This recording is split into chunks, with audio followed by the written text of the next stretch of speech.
محمد بن ابی بکر کو جنم دیا تو رسول اللہ صلی اللہ علیہ وسلم نے حضرت ابو بکر کو حکم دیا کہ وہ انہیں غسل کر کے احرام باندھ لینے کا حکم دے. احرام حیض اور نفاس دونوں حالتوں میں یعنی ناپاکی کی حالت میں بھی باندھا جا سکتا ہے اور وہ میقات سے ہی باندھنا ہوگا. تو میقات دو طرح کی ہوتی ہے، میقات مکانی اور میقات زمانی. میقات کا مطلب کیا ہوتا ہے؟ اپوائنٹڈ پلیس یا اپوائنٹڈ ٹائم. بعض لوگ ان الفاظ کے ساتھ نیت کرتے ہیں، اللہم انی ارید الحج اب العمرۃ فیسرہ لی وتقبلہ منی. یہ الفاظ مسنون نہیں ہے، ٹھیک ہے، لیکن نبی صلی اللہ علیہ وسلم سے مسنون الفاظ کیا ہیں؟ لبیک عمرۃ وحجن یا پھر لبیک عمرۃ. اور یہ الفاظ بلند آواز سے دہرائے جائیں گے، واضح یعنی پروناؤنس کیے جائیں گے. اسی لیے جب ایک شخص نے حج بدل کی نیت اپنے بھائی کی طرف سے کی تو آپ نے اس کو اس سے روکا. جو ہی نیت ہوگی اس کے فوراً بعد تلبیہ پکارا جائے گا. تلبیہ کہتے ہیں لبیک پکارنا، لبیک کہنا. سہل بن سعد بیان کرتے ہیں کہ رسول اللہ صلی اللہ علیہ وسلم نے فرمایا جو تلبیہ کہنے والا لبیک پکارتا ہے تو اس کے دائیں بائیں دونوں طرف زمین کی انتہا تک سب پتھر، درخت اور اینٹ، ہر چیز اس کے ساتھ لبیک پکارتی ہے. ہمیں سنائی نہیں دیتی لیکن اس وقت ان کی تسبیح لبیک ہوتی. کتنی فضیلت کی بات ہے کہ سب اس کا ساتھ دے رہے ہوتے ہیں. زمین و آسمان تو ویسے بھی اللہ کے فرما بردار ہیں، اللہ کی تسبیح کرتے ہیں. کیا بات سمجھ میں آئی؟ کچھ محسوس کیا یا نہیں کیا؟ کیا کیا؟ پھر نہ آپ مسکرائے، نہ آپ نے کوئی دلچسپی ظاہر کی، نہ آپ کو کوئی خوشی ہوئی. جی، جب حاجی یا معتمر تلبیہ پکارتا ہے تو گویا وہ اللہ کی اس حضرت ابراہیم علیہ السلام کو حکم دیا تھا کہ آپ حج کا اعلان کر دیں، اس پر لبیک پکارتے ہوئے جب چلتا ہے تو کائنات کی ہر چیز اس کا ساتھ دیتی ہے اور وہ بھی تلبیہ پکارتی ہے. یعنی اس کے دائیں اور بائیں زمین کی انتہا تک سب چیزیں ساتھ پکاری ہوتی. فیلنگز ایک دم چینج ہو جاتی ہیں، متاثر ہوئے بغیر رہ ہی نہیں سکتے آپ. جب یہ تلبیہ پکارا جاتا ہے نا تو مجھے اڑتے جہاز اور دوڑتی گاڑیاں اور ان پہ بیٹھے لوگ نظر آتے ہیں. ہر ایک کا امیجنیشن ہوتا ہے نا، تو ایک دم مجھے ایسا لگتا ہے جیسے فلائی کر رہی ہیں چیزیں نا، بھاگ رہے ہیں. اللہ میں حاضر ہوں، میں آ رہا ہوں، میں پہنچ رہا ہوں. السلام علیکم. جو حضرت داؤد علیہ السلام کے بارے میں آتا ہے کہ جب وہ تسبیح کیا کرتے تھے تو ان کے ساتھ پرندے، پہاڑ اور سب تسبیح کرتے تھے. تو ایسے انشاءاللہ اگر ہم لوگوں کو بھی موقع ملے گا اور تو ہم لوگ جب لبیک پکاریں گے تو ہمارے ساتھ فرشتے اللہ کرے کہ پکاریں، کیونکہ بہت سے لوگ حج پہ جاتے ہیں لیکن باتیں کرتے رہتے ہیں، خوب تلبیہ نہیں پڑھتے. بہت سخت تکلیف ہوتی ہے، ان کو بار بار کہنا پڑتا ہے کہ تلبیہ پڑھیں. کبھی سو جاتے ہیں، کبھی اور دنیا کی باتیں کرنے لگتے ہیں. تو اللہ کرے آپ لوگ یاد رکھیں اس کو. قرآن مجید میں بھی آتا ہے نا کہ وَإِن مِّن شَيْءٍ إِلَّا يُسَبِّحُ بِحَمْدِ رَبِّهِ. تو توحید کا اقرار ہے بیسیکلی، جیسے کہتے ہیں نا زبان حال اور زبان قول. بالکل، کہ انسان عمل بھی کر رہا ہوتا ہے کیونکہ وہ جا رہا ہوتا ہے نا. ایک تو ہوتا ہے بیٹھ کے لبیک کہتے رہے اور چلے بھی نہ، اور ایک یہ کہ وہ اٹھ کے جا بھی رہے ہوتے ہیں، دوڑ بھی رہے ہوتے ہیں اور ساتھ پکار بھی رہے ہوتے ہیں. آپ امیجن کریں کسی شخص کو کہ وہ کہے میں آ رہا ہوں اور پھر آ بھی رہا ہو. دیکھیے چھوٹا بچہ جیسے ماں کی طرف دوڑ رہا ہوتا ہے نا، تو وہ سین دیکھنے والا ہوتا ہے کیونکہ وہ پیار سے دوڑ رہا ہوتا ہے، محبت سے دوڑ رہا ہوتا ہے. یاد ہے میں نے شروع میں کہا تھا یہ شوق کا سفر ہے، یہ محبت کا سفر ہے، یہ اطاعت کا سفر ہے. اور جب یہ احساس شامل ہو جاتا ہے نا کہ ہر چیز ساتھ ہے، تو آپ کا وہ جو لونلینس ہے نا اور یہ فیلنگ کہ ہمارا دنیا میں کوئی نہیں، اکثر خواتین کو یہ شکوہ رہتا ہے نا کوئی نہیں ہے ہمارا، ہم مسکین. تو جب اللہ کا ذکر آپ کرتے ہیں تو ہر چیز آپ کی. ایک اور حدیث ہے ما احل محل قط الا بشر ولا کبر مکبر قط الا بشر قیل بالجنہ قال نعم. جب بھی کوئی تلبیہ کہنے والا تلبیہ پڑھتا ہے تو اسے خوشخبری دی جاتی ہے، یعنی وہ کہہ رہا ہے تو اس کو بھی جواب ملتا ہے. اور جب بھی کوئی تکبیر کہنے والا اللہ اکبر کہتا ہے تو اس کو خوشخبری دی جاتی ہے. سوال کیا گیا جنت کی؟ آپ نے فرمایا ہاں جنت کی. تو جو ہی حج کی نیت کر لیں لبیک حجن یا لبیک عمرتن اور سواری پہ سوار ہو جائیں تو تلبیہ شروع کر دیں. میں نے پہلا عمرہ جارڈن سے کیا تھا. جارڈن سے ہم لوگ آئے تھے جدہ جہاز پر. وہ واحد جہاز ایسا تھا جو راستہ بھر تلبیہ سے گونجتا رہا. افسوس یہ کہ وہ سین مجھے دوبارہ نہیں کبھی ملا پاکستان سے جاتے ہوئے. اور وہ میرا پہلا عمرہ تھا تو مجھے لگتا تھا جیسے ہمیشہ یہ ہوتا ہے. لیکن اس کے بعد جب پاکستان سے جانے کا موقع ملا تو جس بھی جہاز میں گئے، چاہے سعودی ایئر لائن میں، چاہے PIA میں، چاہے ایمریٹس میں، کوئی تلبیہ پکارتا ہوا نہیں سنائی دیا. شاید پتہ ہی نہیں ہوتا یا کوئی کہتا ہی نہیں، کیونکہ تلبیہ بلند آواز سے پکارنا چاہیے. یہ نہیں کہ صرف بیٹھ کے دل دل میں ذکر کر لیں. یہ وہ پکار ہے جو اونچی آواز میں ہونی چاہیے. اس لیے اس کی بھی ہمیں کوشش کرنی چاہیے کہ اس سنت کو زندہ کریں. اور جب سارے مل کے پڑھتے ہیں اور بلند آواز سے پڑھتے ہیں تو اس سے فائدہ یہ ہوتا ہے کہ آپ کی ساری تھکن اور کچھ چھوڑنے کی اداسی اور کہیں جانے کی پریشانی، کیونکہ ہر سفر پریشان کن ہوتا ہے، کیونکہ اس میں انسان سوچتا ہے کہ یا اللہ کیا سمیٹوں، کیا رکھوں، کیا لے جاؤں، پھر پیکنگ، پھر لمبی قطاریں، خصوصاً حج کے لیے جب آپ جاتے ہیں اور پھر جہاز میں بیٹھتے ہیں. اور لیکن جب تلبیہ پکارا جاتا ہے تو ہر چیز ایسے لگتا ہے کہ ثانوی ہوگی، سیکنڈری ہوگی، کوئی معنی ہی نہیں رکھتی. جس بڑے کام کے لیے میں جا رہا ہوں، کسی اور سفر میں تلبیہ وہاں کچھ نہیں پکارا. یہ واحد سفر ہے جو اتنا لائیولی سفر ہے، مگر ہم اس کا حق نہیں دیتے.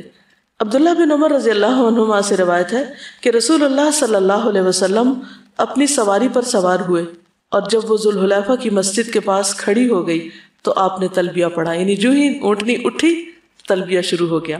صحیح مسلم کی روایت ہے. انس بن مالک رضی اللہ عنہ نے بیان کیا کہ نبی صلی اللہ علیہ وسلم نے مدینہ میں 4 رکعتیں پڑھی لیکن ذوالحلیفہ میں 2. کیوں؟ قصر. پھر آپ نے رات وہیں گزاری. صبح کے وقت جب آپ اپنی سواری پہ سوار ہوئے تو آپ نے لبیک پکاری. صحیح بخاری. اب یہ نہیں کہ ایک دفعہ پڑھ کے بس چپ ہو جائے بندہ، اسے مسلسل پکارتے رہنا چاہیے. پھر یہ کہ تلبیہ کی ابتدا اللہ تعالیٰ کی حمد و ثنا، تسبیح اور تکبیر سے کرنا. انس فرماتے ہیں رسول اللہ صلی اللہ علیہ وسلم نے ذوالحلیفہ میں رات گزاری حتیٰ کہ صبح ہو گئی. پھر آپ ظہر کے بعد اپنی سواری پہ سوار ہوئے. جب وہ آپ کو لے کر مقام بیدا میں سیدھی کھڑی ہوئی تو آپ نے اللہ تعالیٰ کی حمد، تسبیح اور تکبیر پڑھی. یعنی پہلے یہ پڑھا اور پھر اس کے بعد آگے تلبیہ. جابر کہتے ہیں احل رسول اللہ صلی اللہ علیہ وسلم بالتوحید. رسول اللہ صلی اللہ علیہ وسلم نے توحید کے ساتھ آواز بلند کی، یعنی تلبیہ پڑھا. تلبیہ کیا ہے؟ توحید کا میسج ہے. لبیک اللہم لبیک لبیک لا شریک لک لبیک. ایک بار یہ الفاظ پڑھنا، نبی صلی اللہ علیہ وسلم نے فرمایا اللہم ہذہ حجۃ لا ریاء فیہ ولا سمعہ. یعنی جب نیت کی تو یہ الفاظ بھی پڑھے تلبیہ کے ساتھ، اور یہ صرف ایک بار پڑھے. اے اللہ اس حج کو ایسا بنا دے کہ اس میں ریاکاری اور دکھلاوا نہ ہو. لا ریاء فیہ ولا سمعہ، دونوں میں فرق کیا ہے؟ ریا کہتے ہیں دکھانے کو، کوئی کام کرتے ہوئے دکھانا، اور سمعہ جب ہو چکے تو اس کے بعد اس کی شہرت کرنا. ابو بکر صدیق سے مروی ہے کہ رسول اللہ صلی اللہ علیہ وسلم سے پوچھا گیا افضل حج کون سا ہے؟ ما افضل الحج؟ قال العج والثج. کون سا حج سب سے افضل ہے؟ فرمایا جس میں بلند آواز سے لبیک پکاری جائے اور قربانی کے جانور کا خون بہایا جائے، یعنی اس میں قربانی بھی ہو. خلاد بن صاحب انصاری اپنے والد سے نقل کرتے ہیں کہ رسول اللہ صلی اللہ علیہ وسلم نے فرمایا میرے پاس جبریل علیہ السلام آئے اور مجھے حکم دیا کہ میں اپنے صحابہ اور دوسرے ساتھ والوں کو حکم دوں کہ تلبیہ کہنے میں اپنی آوازیں اونچی رکھیں. کس نے آ کے کس کو کہا؟ جبریل علیہ السلام نے آ کر نبی صلی اللہ علیہ وسلم کو حکم دیا کہ آپ کس کو حکم دیں؟ صحابہ کو حکم دیں اور اپنے ساتھ والوں کو حکم دیں کہ تلبیہ میں آوازیں اونچی رکھیں. ابو ہریرہ سے مروی ہے اور یہ مسند احمد کی روایت ہے کہ نبی صلی اللہ علیہ وسلم نے فرمایا جبریل نے مجھے بلند آواز سے تلبیہ پڑھنے کا حکم دیا کیونکہ تلبیہ شاعر حج میں سے ہے. کس میں سے ہے؟ شاعر حج میں سے ہے. جب مرد بلند آواز سے تلبیہ پڑھ رہے ہوں تو عورتیں بھی ساتھ بلند آواز میں شریک ہو جائیں تو کوئی حرج نہیں، کیونکہ احادیث عام ہیں، مردوں کی تخصیص نہیں ہے. حضرت عائشہ اپنی آواز اتنی بلند کرتی کہ مرد سن لیتے، لیکن الگ عورتیں کہیں ایک طرف اکٹھے ہو کے نہیں اس طرح بلند آوازیں کریں. لیکن یہ کہ عموماً سواری میں بھی مرد اور عورتیں اکٹھے ہی ہوتے ہیں، یا کہیں سے گروپ جا رہا ہوتا ہے تو عورتیں اکیلی نہیں ہوتی، عموماً اکٹھے ہوتے ہیں. تو پھر جب مردوں کے ساتھ اور مرد بلند آواز سے پڑھیں تو عورتیں بھی ساتھ بلند آواز سے پڑھیں. ابو عطیہ کہتے ہیں میں نے حضرت عائشہ کو کہتے ہوئے سنا میں جانتی ہوں کہ رسول اللہ صلی اللہ علیہ وسلم کی تلبیہ کیسی تھی. پھر اس کے بعد انہوں نے تلبیہ پڑھا لبیک اللہم لبیک، بخاری کی روایت. حضرت معاویہ جب لیلۃ النفر کو نکلے تو انہوں نے تلبیہ کی آواز سنی. انہوں نے پوچھا یہ کون ہیں؟ بتایا گیا حضرت عائشہ ہیں جنہوں نے تنعیم سے عمرہ کا احرام باندھا ہے، جنہوں نے تنعیم سے عمرہ کا احرام باندھا ہے. یہ بات جب حضرت عائشہ کو بتائی گئی تو انہوں نے فرمایا اگر یہ مجھ سے پوچھتے تو میں ان کو بتا دیتی کہ میں کون ہوں. ٹھیک. مسنون الفاظ سب کو معلوم ہے. لبیک اللہم لبیک لبیک لا شریک لک لبیک ان الحمد والنعمت لک والملک لا شریک لک. صحیح بخاری کے الفاظ ہیں میں حاضر ہوں اے اللہ، میں حاضر ہوں، میں حاضر ہوں، تیرا کوئی شریک نہیں، میں حاضر ہوں. بے شک ہر تعریف اور ہر نعمت اور ہر بادشاہت تیری ہی لیے ہے، تیرا کوئی شریک نہیں۔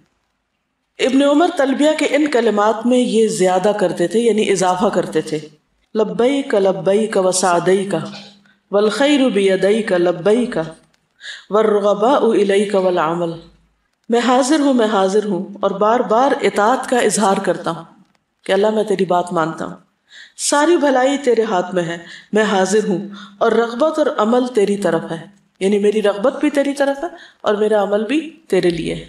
ابو ہریرہ سے روایت ہے کہ نبی صلی اللہ علیہ وسلم کے تلبیہ میں سے یہ بھی ہے لبیک الہ الحق، یعنی صرف ایک مخصوص چند الفاظ ہی نہیں ہے بلکہ تھوڑے تھوڑے اختلاف کے ساتھ مختلف الفاظ بھی آئے ہیں۔ لبیک الہ الحق، میں حاضر ہوں اے معبود برحق۔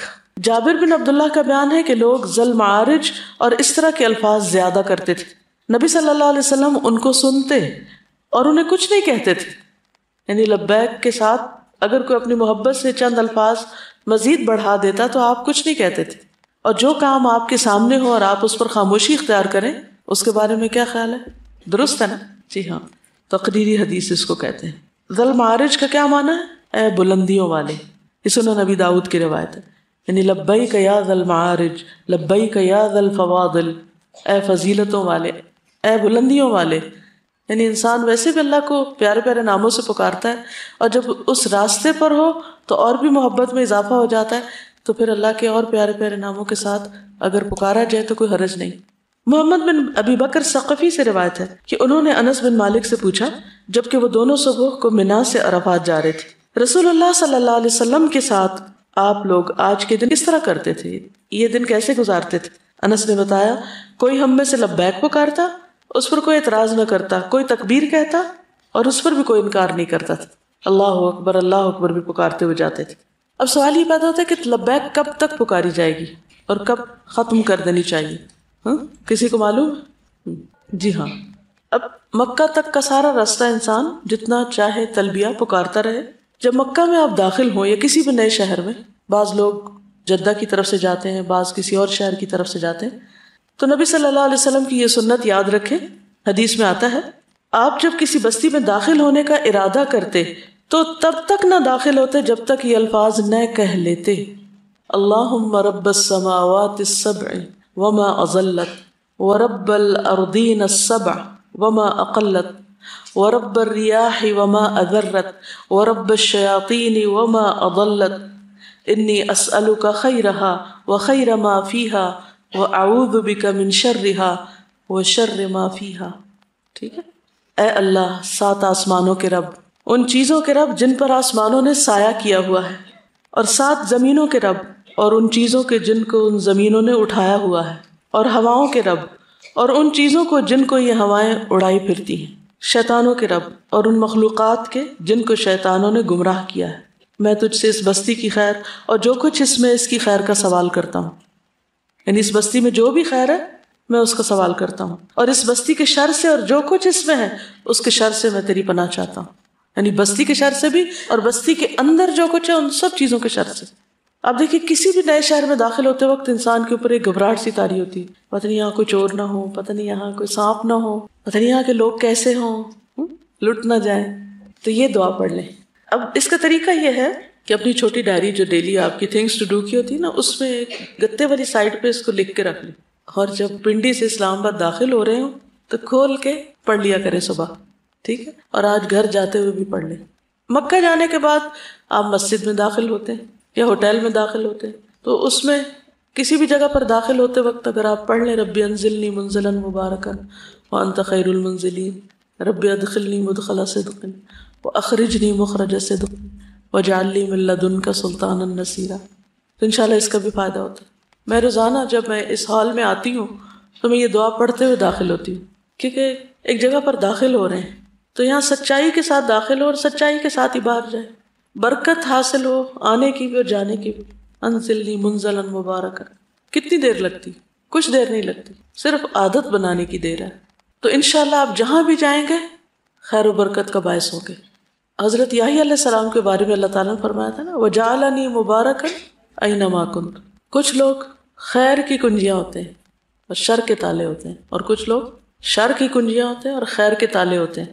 کچھ لوگوں کے کہیں جانے سے خیر اور بھلائی پھوٹتی اور کچھ لوگوں کے کہیں جانے سے شر عام ہوتا ہے. تو اللہ ہمیں شر سے محفوظ رکھے، ہمارے شر سے دوسروں کو اور دوسروں کے شر سے ہمیں. پھر مسجد میں جب داخل ہونے لگے تو سیدھا پاؤں مسجد میں پہلے رکھے اور یہ دعا مانگے، اعوذ باللہ العظیم وبوجہہ الکریم وسلطانہ القدیم من الشیطان الرجیم. میں شیطان مردود کے شر سے اللہ کی پناہ چاہتا ہوں جو انتہائی عظمت والا ہے. میں اس کے انتہائی معزز چہرے کی پناہ لیتا ہوں اور اس کی ازلی بادشاہت کی پناہ لیتا ہوں. کتنی خوبصورت دعا. پھر بسم اللہ والسلام علی رسول اللہ اللہم اغفر لی ذنوبی وافتح لی ابواب رحمتک. ٹھیک ہے، ایک چھوٹی سی کتاب چھاپی ہوئی ہے ہم نے زادرہ کے نام سے، تو اس میں بھی یہ دعائیں لکھی ہوئی ہیں، یا آپ اپنے ہاتھ سے لکھ کے کہیں رکھ سکتے ہیں، یا پھر یہ کہ جیسے حاجی کی کتاب میں اگر یہ لکھی ہوئی ہیں تو ڈفرینٹ کلرز کے سٹکرز آپ وہ مارکر لگا سکتے ہیں. اگر آپ کو زبانی یاد نہیں بھی تو آپ چلتے چلتے بھی اپنی کھولیں اور کتاب اور اس میں سے وہ مارکر کا پیج الٹیں اور وہ دعا پڑھ لیں. چند دفعہ ایسا کرنے سے آپ کو زبانی بھی یاد ہو جائے گی انشاءاللہ. اب آپ اندر داخل ہو گئے مسجد میں، تو مسجد الحرام میں داخل ہوتے ہوئے سب سے زیادہ شوق کس بات کا ہوتا ہے اور توجہ کدھر ہوتی ہے؟ خانہ کعبہ کی طرف، کہ وہ جس کی تصویریں دیکھ دیکھ کے نہال ہوتے رہے وہ اصل میں کہاں ہے، حقیقت میں کہاں ہے. حضرت عمر جب کعبہ کو دیکھتے تو یہ دعا پڑھتے، اللہم انت السلام ومنک السلام فحینا ربنا بالسلام. اے اللہ تو سراپا سلامتی اور تجھی سے سلامتی حاصل ہوتی، پس اے ہمارے رب ہمیں سلامتی کے ساتھ زندہ رکھ. لیکن یہ ان کی اپنی پسندیدہ دعا تھی، ضروری نہیں کہ یہی پڑھی جائے. مثلا میں ہمیشہ پڑھتی ہوں ربنا اغفر لی ولوالدی وللمؤمنین یوم یقوم الحساب. تو ہر شخص اپنی اپنی فکر، پریشانی اور اپنی چاہت کے مطابق کوئی بھی دعا پڑھ سکتا ہے. اب آپ سیدھے کعبہ کے پاس پہنچتے ہیں اور طواف شروع کرتے ہیں.